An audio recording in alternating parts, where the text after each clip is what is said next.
وما من دابة في الأرض إلا على الله رزقها ويعلم مستقرها ومستودعها كل في كتاب مبين. وهو الذي خلق السماوات والأرض في 6 أيام وكان عرشه على الماء ليبلوكم أيكم أحسن عملا. ولئن قلت إنكم مبعوثون من بعد الموت ليقولن الذين كفروا إن هذا إلا سحر مبين. ولئن أخرنا عنهم العذاب إلى أمة معدودة ليقولن ما يحبسه ألا يوم يأتيهم ليس مصروفا عنهم وحاق بهم ما كانوا به يستهزئون. ولئن أذقنا الإنسان منا رحمة ثم نزعناها منه إنه ليئوس كفور. ولئن أذقناه نعماء بعد ضراء مسته ليقولن ذهب السيئات عني إنه لفرح فخور. إلا الذين صبروا وعملوا الصالحات أولئك لهم مغفرة وأجر كبير. فلعلك تارك بعد ما يوحى إليك وضاعق به صدرك أن يقولوا لولا أنزل عليه كنز أو جاء معه ملك إنما أنت نذير والله على كل شيء وكيل. أم يقولون افتراه قل فأتوا ب10 سور مثله مفتريات وادعوا من استطعتم من دون الله إن كنتم صادقين. فإن لم يستجيبوا لكم فاعلموا أنما أنزل بعلم الله وأن لا إله إلا هو فهل أنتم مسلمون. من كان يريد الحياة الدنيا وزينتها نوفي إليهم أعمالهم فيها وهم فيها لا يبخسون. أولئك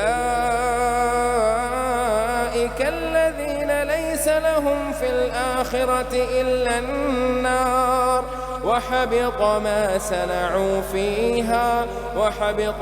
صنعوا فيها وباطل ما كانوا يعملون. أفمن كان على بينة من ربه ويتلوه شاهد منه ومن قبله كتاب موسى إماما ورحمة أولئك يؤمنون به. ومن يكفر به من الأحزاب فالنار موعده فلا تك في مرية منه إنه الحق من ربك ولكن أكثر الناس لا يؤمنون. ومن أظلم ممن افترى على الله كذبا أولئك يعرضون على ربهم ويقول الأشهاد هؤلاء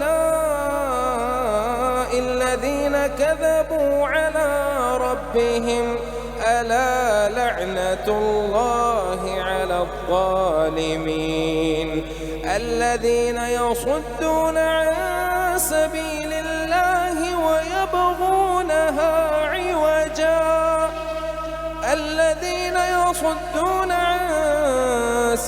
الله ويبغونها عوجا وهم بالآخرة هم كافرون.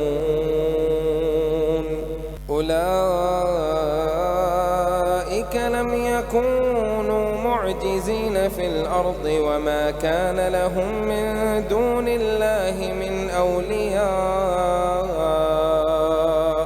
يضاعف لهم العذاب ما كانوا يستطيعون السمع وما كانوا يبصرون. أولئك الذين خسروا أنفسهم وضل عنهم ما كانوا يفترون. لا جرم أنهم في الآخرة هم الأخسرون. إن الذين آمنوا وعملوا الصالحات وأخبتوا إلى ربهم أولئك أصحاب الجنة هم فيها خالدون. مثل الفريقين كالأعمى والأصم والبصير والسميع هل يستويان مثلا أفلا تذكرون. ولقد أرسلنا نوحا إلى قومه إني لكم نذير مبين ألا تعبدوا إلا الله إني أخاف عليكم عذاب يوم أليم. فقال الملأ الذين كفروا من قومه ما نراك إلا بشرا مثلنا وما نراك اتبعك إلا الذين هم أراذلنا بادي الرأي وما نرى لكم علينا من فضل بل نظنكم كاذبين. قال يا قوم أرأيتم إن كنت على بينة من ربي وآتاني رحمة من عنده فعميت عليكم أنلزمكموها وأنتم لها كارهون. ويا قوم لا أسألكم عليه مالا إن أجري إلا على الله وما أنا بطارد الذين آمنوا إنهم ملاقو ربهم ولكني أراكم قوما تجهلون. ويا قوم من ينصرني من الله إن طردتهم أفلا تذكرون. ولا أقول لكم عندي خزائن الله ولا أعلم الغيب ولا أقول إني ملك ولا أقول للذين تزدري أعينكم لن يؤتيهم الله خيرا الله أعلم بما في أنفسهم إني إذا لمن الظالمين. قالوا يا نوح قد جادلتنا فأكثرت جدالنا فأتنا بما تعدنا إن كنت من الصادقين. قال إنما يأتيكم به الله إن شاء وما أنتم بمعجزين.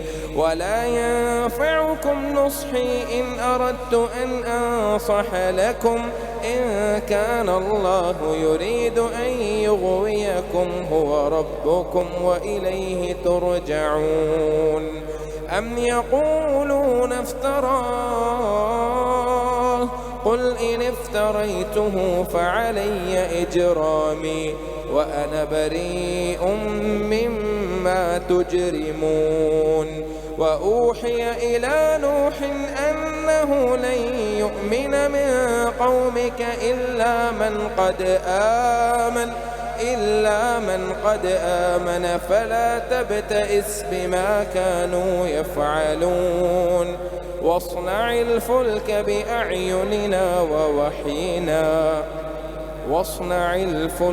بأعيننا ووحينا ولا تخاطبني في الذين ظلموا إنهم مغرقون. ويصنع الفلك وكلما مر عليه ملأ من قومه سخروا منه قال إن تسخروا منا فإنا نسخر منكم كما تسخرون فسوف تعلمون من يأتيه عذاب يخزيه ويحل عليه عذاب مقيم حتى إذا جاء أمرنا وفارت النور قل نحمل فيها من كل زوجين اثنين وأهلك إلا من سبق عليه القول ومن آمن وما آمن معه إلا قليل وقال اركبوا فيها بسم الله مجريها ومرساها إن ربي لغفور رحيم وهي تجري بهم في موج كالجبال ونادى نوح ابنه وكان في معزل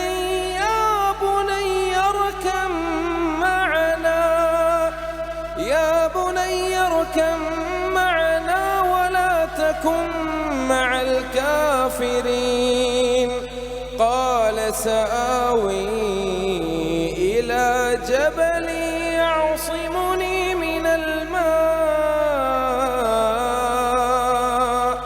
قال لا عاصم اليوم من أمر الله إلا من رحم وحال بينهما الموج فكان من المغرقين وقيل يا أرض ابلعي ماءك ويا سماء أقلعي وغيض الماء وقضي الأمر واستوت على الجودي وقيل بعدا للقوم الظالمين ونادى نوح ربه فقال رب إن ابني من أهلي وإن وعدك الحق وأنت أحكم الحاكمين قال يا نوح إنه ليس من أهلك إنه عمل غير صالح فلا تسألني ما ليس لك به علم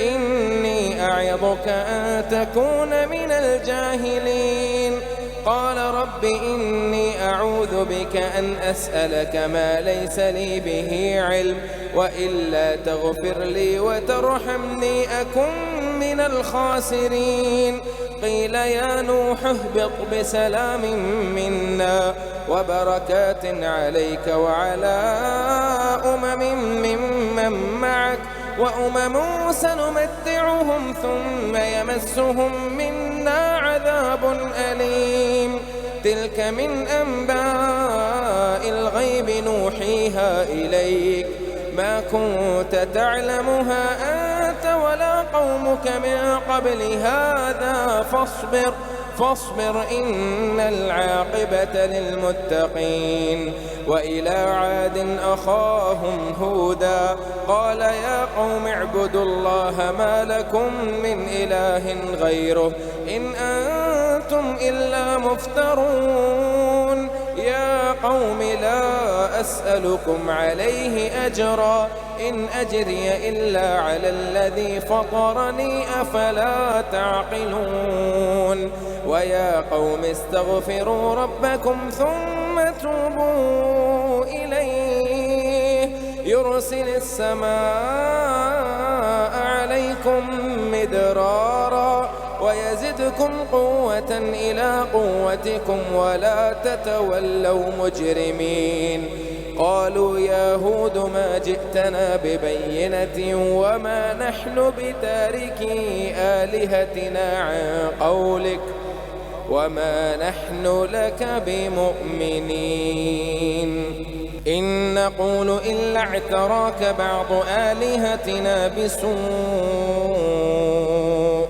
قال إني أشهد الله واشهدوا أني بريء مما تشركون من دون دونه فكيدوني جميعا ثم لا تنظرون إني توكلت على الله ربي وربكم ما من دابة إلا هو آخذ بناصيتها إن ربي على صراط مستقيم فإن تولوا فقد أبلغتكم ما أرسلت به إليكم ويستخلف ربي قوما غيركم ولا تضرونه شيئا إن ربي على كل شيء حفيظ ولما جاء أمرنا نجينا هودا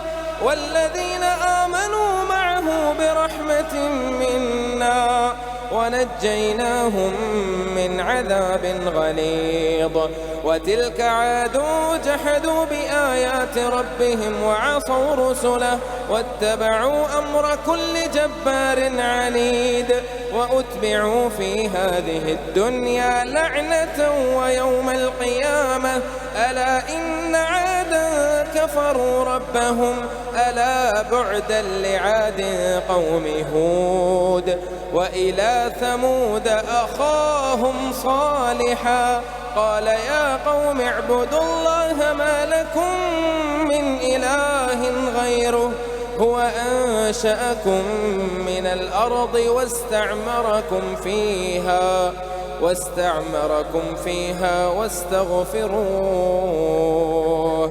فاستغفروه ثم توبوا إليه إن ربي قريب مجيب قالوا يا صالح قد كنت فينا مرجوا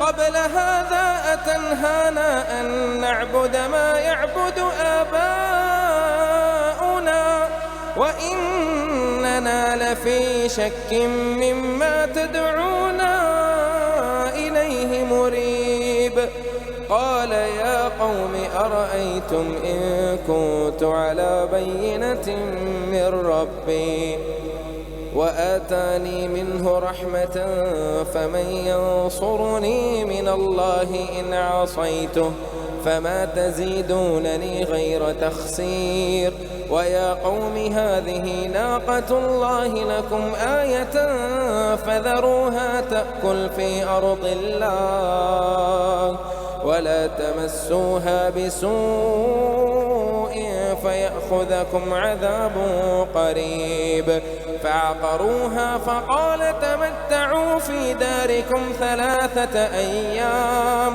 ذلك وعد غير مكذوب فلما جاء أمرنا نجينا صالحا والذين آمنوا معه برحمة منا ومن خزي يومئذ إن ربك هو القوي العزيز وأخذ الذين ظلموا الصيحة فأصبحوا في ديارهم جاثمين كأن لم يغنوا فيها ألا إن ثمود كفروا ربهم ألا بعدا لثمود ولقد جاءت رسلنا إبراهيم بالبشرى قالوا سلاما قال سلام فما لبث أن جاء بعجل حنيذ فلما رأى أيديهم لا تصل إليه نكرهم وأوجس منهم خيفة قالوا لا تخف إنا أرسلنا إلى قوم لوط وامرأته قائمة فضحكت فبشرناها بإسحاق ومن وراء إسحاق يعقوب قالت يا ويلتى أألد وأنا عجوز وهذا بعلي شيخا إن هذا لشيء عجيب قالوا أتعجبين من أمر الله رحمة الله وبركاته عليكم أهل البيت إنه حميد مجيد. فلما ذهب عن إبراهيم الروع وجاءته البشرى يجادلنا في قوم لوط إن إبراهيم لحليم أواه منيب.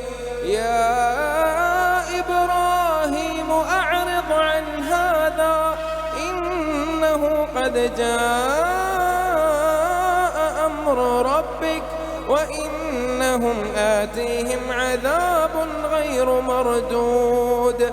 ولما جاءت رسلنا لوطا سيء بهم وضاق بهم ذرعا وقال هذا يوم عصيب. وجاءه قومه يهرعون إليه ومن قبل كانوا يعملون السيئات. قال يا قوم هؤلاء بناتي هن أطهر لكم فاتقوا الله ولا تخزون في ضيفي أليس منكم رجل رشيد. قالوا لقد علمت ما لنا في بناتك من حق وإنك لتعلم ما نريد.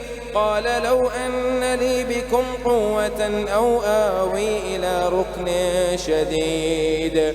قالوا يا لوط إنا رسل ربك لن يصلوا إليك فأسر بأهلك بقطع من الليل ولا يلتفت منكم أحد إلا امرأتك إنه مصيبها ما أصابهم إن موعدهم الصبح أليس الصبح بقريب. فلما جاء أمرنا جعلنا عاليها سافلها وأمطرنا عليها حجارة من سجيل منضود مسومة عند ربك وما هي من الظالمين ببعيد. وإلى مدين أخاهم شعيبا قال يا قوم اعبدوا الله ما لكم من إله غيره ولا تنقصوا المكيال والميزان إني أراكم بخير وإني أخاف عليكم عذاب يوم محيط. ويا قوم أوفوا المكيال والميزان بالقسط ولا تبخسوا الناس أشياءهم ولا تعثوا في الأرض مفسدين. بقية الله خير لكم إن كنتم مؤمنين وما أنا عليكم بحفيظ. قالوا يا شعيب أصلاتك تأمرك أن نترك ما يعبد آباؤنا أو أن نفعل في أموالنا ما نشاء إنك لأنت الحليم الرشيد. قال يا قوم أرأيتم إن كنت على بينة من ربي ورزقني منه رزقا حسنا وما أريد أن أخالفكم إلى ما أنهاكم عنه إن أريد إلا الإصلاح ما استطعت وما توفيقي إلا بالله عليه توكلت وإليه أنيب. ويا قوم لا يجرمنكم شقاقي أن يصيبكم مثل ما أصاب قوم نوح أو قوم هود أو قوم صالح وما قوم لوط منكم ببعيد. واستغفروا ربكم ثم توبوا إليه إن ربي رحيم ودود. قالوا يا شعيب ما نفقه كثيرا مما تقول وإنا لنراك فينا ضعيفا ولولا رهطك لرجمناك وما أنت علينا بعزيز. قال يا قوم أرهطي أعز عليكم من الله واتخذتموه وراءكم ظهريا إن ربي بما تعملون محيط. ويا قوم اعملوا على مكانتكم إني عامل سوف تعلمون من يأتيه عذاب يخزيه ومن هو كاذب وارتقبوا إني معكم رقيب.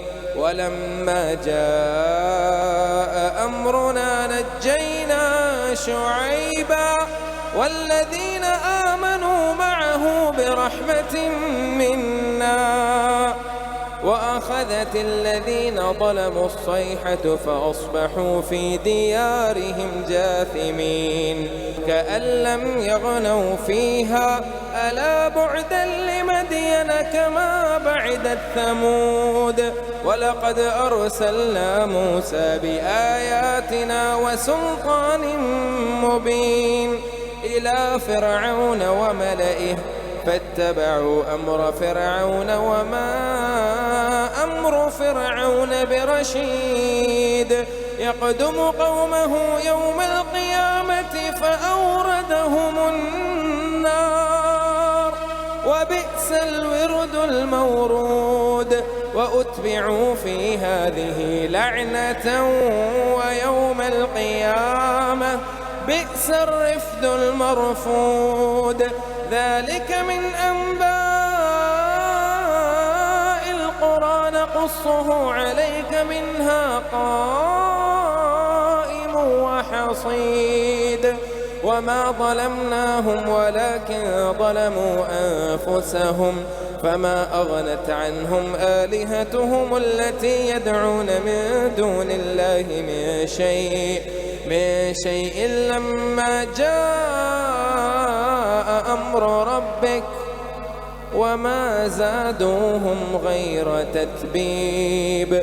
وكذلك أخذ ربك إذا أخذ القرى وهي ظالمة إن أخذه أليم شديد. إن في ذلك لآية لمن خاف عذاب الآخرة ذلك يوم مجموع له الناس وذلك يوم مشهود. وما نؤخره إلا لأجل معدود يوم يأتي لا تكلم نفس إلا بإذنه فمنهم شقي وسعيد. فأما الذين شقوا ففي النار لهم فيها زفير وشهيق خالدين فيها ما دامت السماوات والأرض إلا ما شاء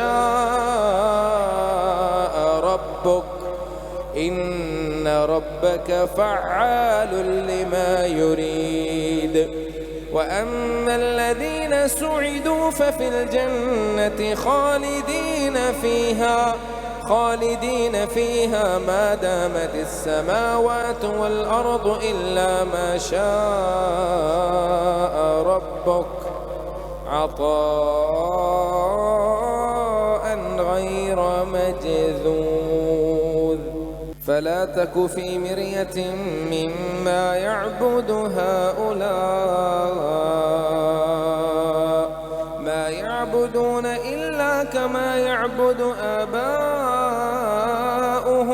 من قبل وإنا لموفوهم نصيبهم غير منقوص.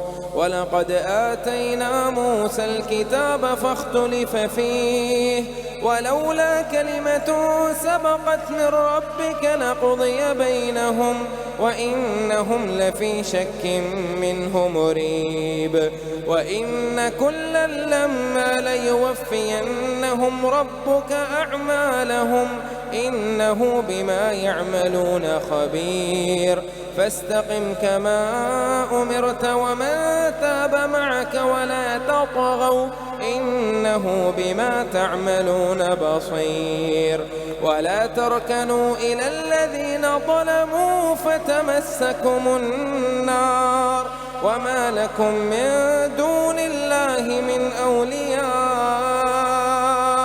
ثم لا تنصرون وأقم الصلاة طرفي النهار وزلفا من الليل إن الحسنات يذهبن السيئات ذلك ذكرى للذاكرين واصبر فإن الله لا يضيع أجر المحسنين فلولا كان من القرون من قبلكم أولو بقية ينهون عن الفساد في الأرض إلا قليلا ممن أنجينا منهم واتبع الذين ظلموا ما أترفوا فيه وكانوا مجرمين وما كان ربك ليهلك القرى بظلم وأهلها مصلحون ولو شاء ربك لجعل الناس أمة واحدة ولا يزالون مختلفين إلا من رحم ربك ولذلك خلقهم وتمت كلمة ربك لأملأن جهنم من الجنة والناس أجمعين وكلا نقص عليك من أنباء الرسل ما نثبت به فؤادك وجاءك في هذه الحق وموعظة وذكرى للمؤمنين وقل للذين لا يؤمنون اعملوا على مكانتكم إنا عاملون وانتظروا إنا منتظرون ولله غيب السماوات والأرض وإليه يرجع الأمر كله فاعبده وتوكل عليه وما ربك بغافل عما تعملون بسم الله الرحمن الرحيم ألف لام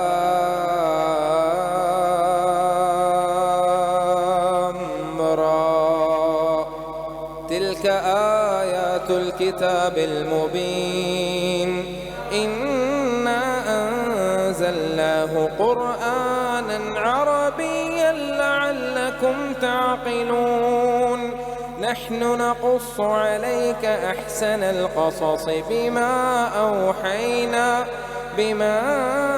أوحينا إليك هذا القرآن وإن كنت من قبله لمن الغافلين إذ قال يوسف لأبيه يا أبت إني رأيت 11 كوكبا والشمس والقمر رأيتهم لي ساجدين قال يا بني لا تقصص رؤياك على إخوتك فيكيدوا لك كيدا إن الشيطان للإنسان عدو مبين وكذلك يجتبيك ربك ويعلمك من تأويل الأحاديث ويتم نعمته عليك وعلى آل يعقوب كما أتمها على أبويك من قبل إبراهيم وإسحاق إن ربك عليم حكيم. لقد كان في يوسف وإخوته آيات للسائلين إذ قالوا ليوسف وأخوه أحب إلى أبينا منا ونحن عصبة إن أبانا لفي ضلال مبين. اقتلوا يوسف أو اطرحوه أرضا يخل لكم وجه أبيكم وتكونوا من بعده قوما صالحين. قال قائل منهم لا تقتلوا يوسف وألقوه في غيابة الجب يلتقطه بعض السيارة إن كنتم فاعلين. قالوا يا أبانا ما لك لا تأمنا على يوسف وإنا له لناصحون أرسله معنا غدا يرتع ويلعب وإنا له لحافظون. قال إني ليحزنني أن تذهبوا به وأخاف أن يأكله الذئب وأنتم عنه غافلون. قالوا لئن أكله الذئب ونحن عصبة إنا إذا لخاسرون. فلما ذهبوا به وأجمعوا أن يجعلوه في غيابة الجب وأوحينا إليه لتنبئنهم بأمرهم هذا وهم لا يشعرون. وجاءوا أباهم عشاء يبكون. قالوا يا أبانا إنا ذهبنا نستبق وتركنا يوسف عند متاعنا فأكله الذئب وما أنت بمؤمن لنا ولو كنا صادقين. وجاءوا على قميصه بدم كذب قال بل سولت لكم أنفسكم أمرا فصبر جميل والله المستعان على ما تصفون. وجاءت سيارة فأرسلوا واردهم فأدلى دلوه قال يا بشرى هذا غلام وأسروه بضاعة والله عليم بما يعملون. وشروه بثمن بخس دراهم معدودة وكانوا فيه من الزاهدين. وقال الذي اشتراه من مصر لامرأته أكرمي مثواه عسى أن ينفعنا أو نتخذه ولدا وكذلك مكنا ليوسف في الأرض ولنعلمه من تأويل الأحاديث والله غالب على أمره ولكن أكثر الناس لا يعلمون. ولما بلغ أشده آتيناه حكما وعلما وكذلك نجزي المحسنين. وراودته التي هو في بيتها عن نفسه وغلقت الأبواب وقالت هيت لك قال معاذ الله أحسن مثواي إنه لا يفلح الظالمون. ولقد همت به وهم بها لولا أن رأى برهان ربه كذلك لنصرف عنه السوء والفحشاء إنه من عبادنا المخلصين. واستبق الباب وقدت قميصه من دبر وألف يا سيدها لدى الباب. قالت ما جزاء من أراد بأهلك سوءا إلا أن يسجن أو عذاب أليم. قال هي راودتني عن نفسي وشهد شاهد من أهلها إن كان قميصه قد من قبل فصدقت وهو من الكاذبين وإن كان قميصه قد من دبر فكذبت وهو من الصادقين. فلما رأى قميصه قد من دبر قال إنه من كيدكن إن كيدكن عظيم. يوسف أعرض عن هذا واستغفري لذنبك إنك كنت من الخاطئين. وقال نسوة في المدينة امرأة العزيز تراود فتاها عن نفسه قد شغفها حبا إنا لنراها في ضلال مبين. فلما سمعت بمكرهن أرسلت إليهن وأعتدت لهن متكئا وآتت كل واحدة منهن سكينا وقالت اخرج عليهن. فلما رأينه أكبرنه وقطعن أيديهن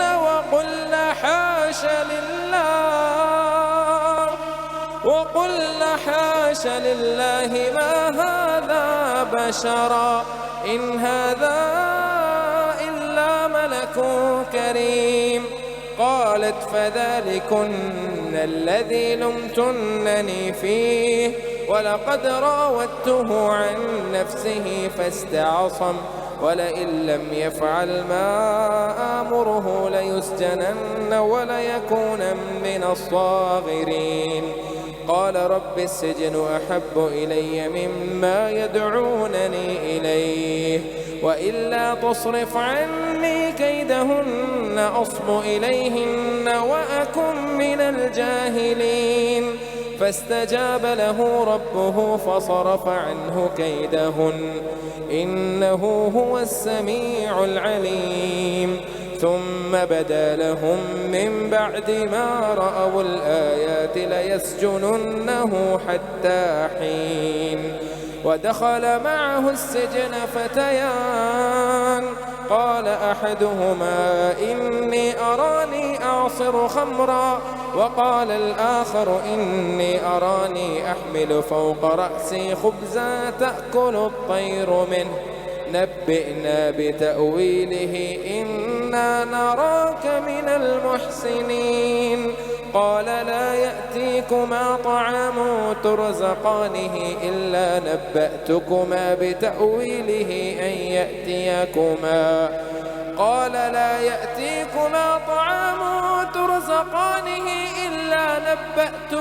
بتأويله قبل أن يأتيكما ذلكما مما علمني ربي إني تركت ملة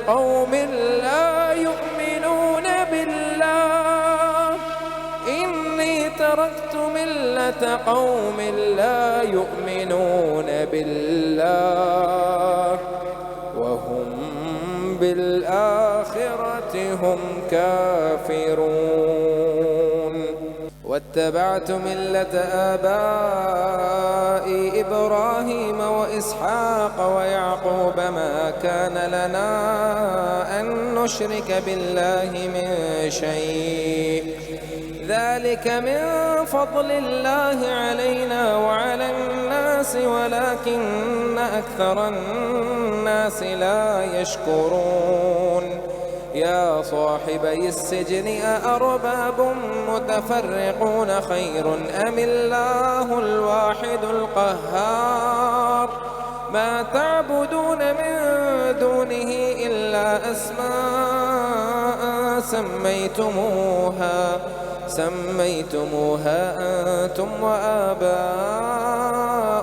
ما أنزل الله بها من سلطان إن الحكم إلا لله أمر ألا تعبدوا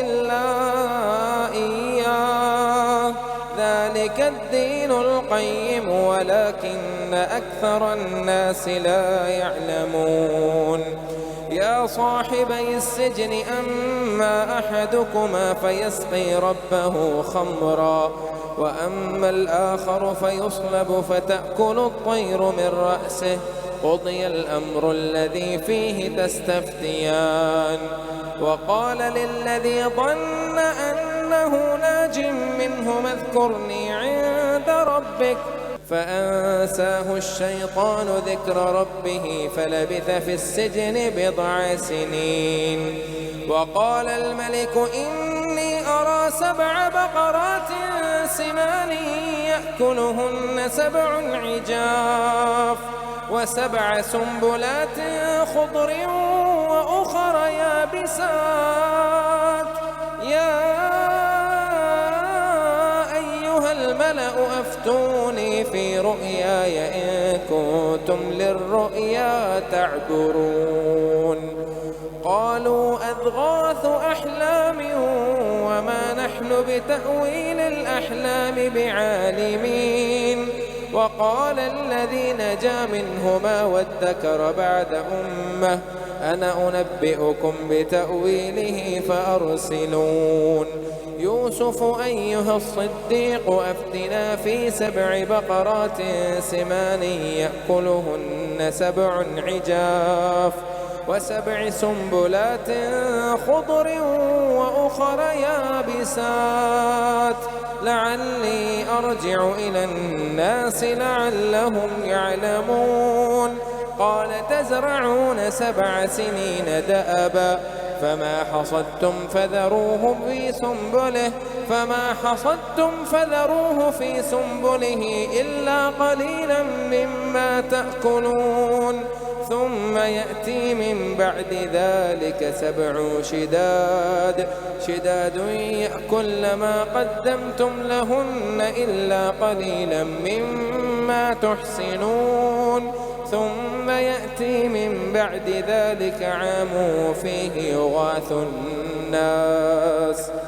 ثم يأتي من بعد ذلك عام فيه يغاث الناس وفيه يعصرون وقال الملك ائتوني به فلما جاءه الرسول قال ارجع إلى ربك فاسأله ما بال النسوة